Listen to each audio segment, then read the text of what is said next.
नमस्कार मित्रों, by C learning studio से फिर एक बार एक कहानी के साथ, यानी एक कहानी मेरी जुबानी लेकर आपके समक्ष उपस्थित हूं। मित्रों, आज की कहानी थोड़ा सा अलग विषय को लेकर है और विषय अलग होना भी चाहिए। आइए कहानी शुरू करते हैं। सम्राट अकबर का दरबार और उसमें तानसेन वीणा पर शानदार प्रस्तुति दे रहे हैं। सभी श्रोता मंत्र मुग्ध हो रहे हैं और खो गए हैं। जैसे ही वीणा वादन बंद हुआ, तालियों की गड़गड़ाहट वाह वाह वाह के साथ में सब लोग खड़े होते हैं और तानसेन साहब का क्या स्वागत अभिनंदन होता है।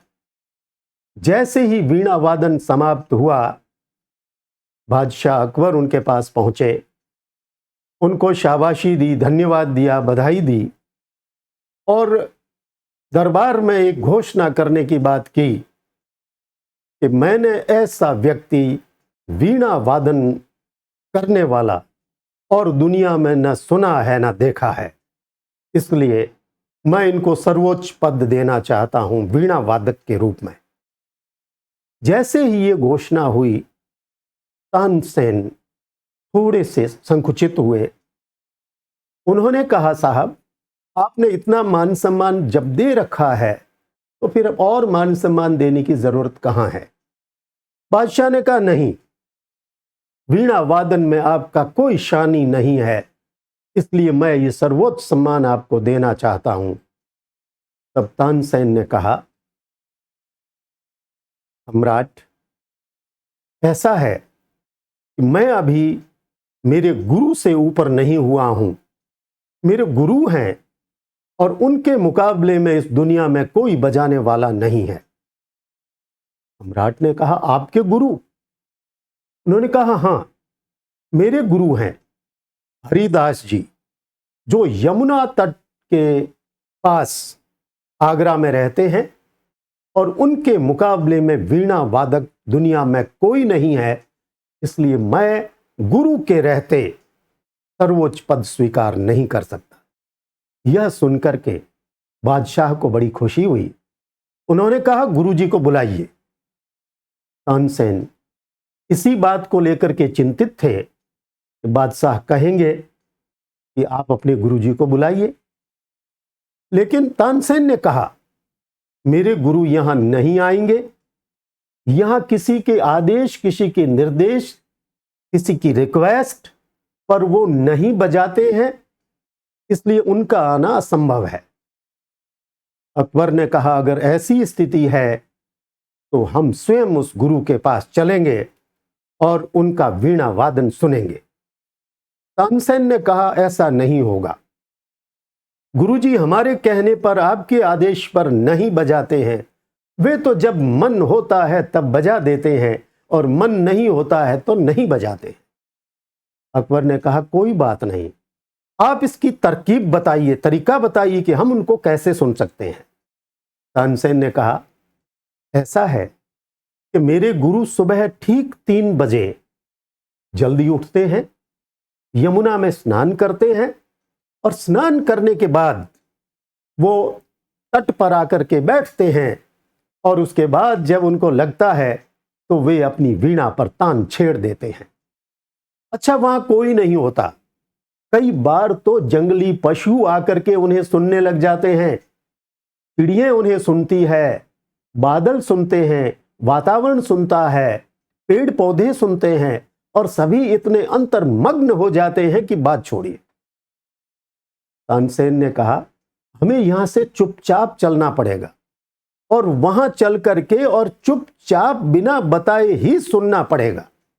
हुआ ये कि अकबर और तानसेन आधी रात को वहां से निकले और निकल करके यमुना के तट पर पहुंचे जहां गुरुजी स्नान के लिए आते हैं। वहां एक झोंपड़ी सी बनी थी। उन्होंने झोंपड़ी की आड़ में अपने आप को छुपा दिया और लगभग 3 साढ़े 3 बजे के बीच गुरुजी आए।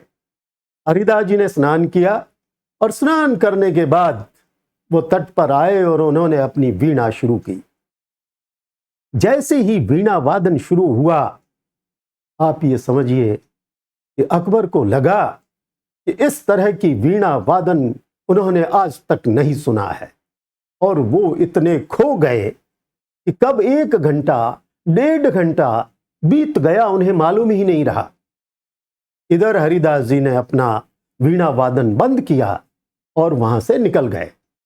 आधे पौन घंटे के बाद तानसेन को लगा कि सम्राट अकबर अभी भी उस धुन में खोए हुए हैं। उन्होंने उन्हें हिलाया और कहा, आप जाग जाइए, उस तान से बाहर आ जाइए, क्योंकि अब सुबह होने वाली है और हमें यहां से निकलना चाहिए।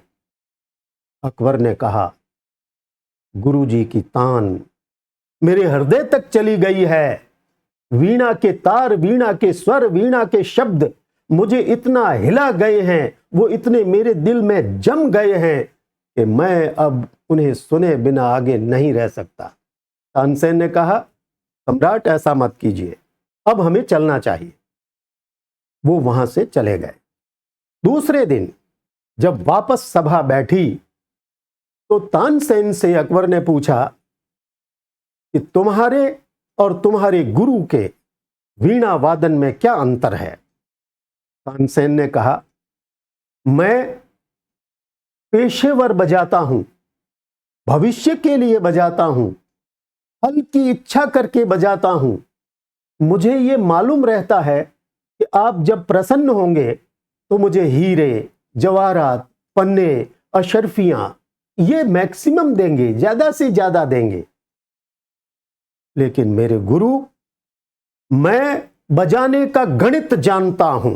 तानसेन ने कहा, मैं बजाने का गणित जानता हूं, लेकिन मेरे गुरु बजाने का अध्यात्म जानते हैं, और जो बजाने का अध्यात्म जानते हैं उन्होंने साधन और साध्य में बहुत फर्क कर रखा है, और मेरे अभी इनमें फर्क नहीं है। मैं पेशे के लिए बजाता हूं, पैसों के लिए बजाता हूं, भविष्य के लिए बजाता हूं, और गुरुजी आनंद के लिए बजाते हैं, क्योंकि उन्होंने सब कुछ पा लिया। अब उन्हें और पाने की जरूरत नहीं है, इसलिए वे न तो भूत बजाते हैं न भविष्य के लिए बजाते हैं, वो केवल बजाते हैं कुछ क्षण वर्तमान के लिए, और मैं भविष्य के लिए बजाता हूं।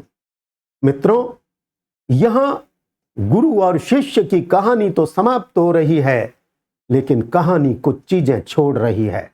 वो ये है कि हम कितने भी बड़े बन जाएं, क्योंकि आजकल कहा जाता है कि गुरु गुड़ और चेला शक्कर, लेकिन याद रखिए, मांगलिक कार्य जितने भी होते हैं उन सारे मांगलिक कार्यों में गुड़ को ही महत्व दिया जाता है, वहां शक्कर को महत्व नहीं दिया जाता।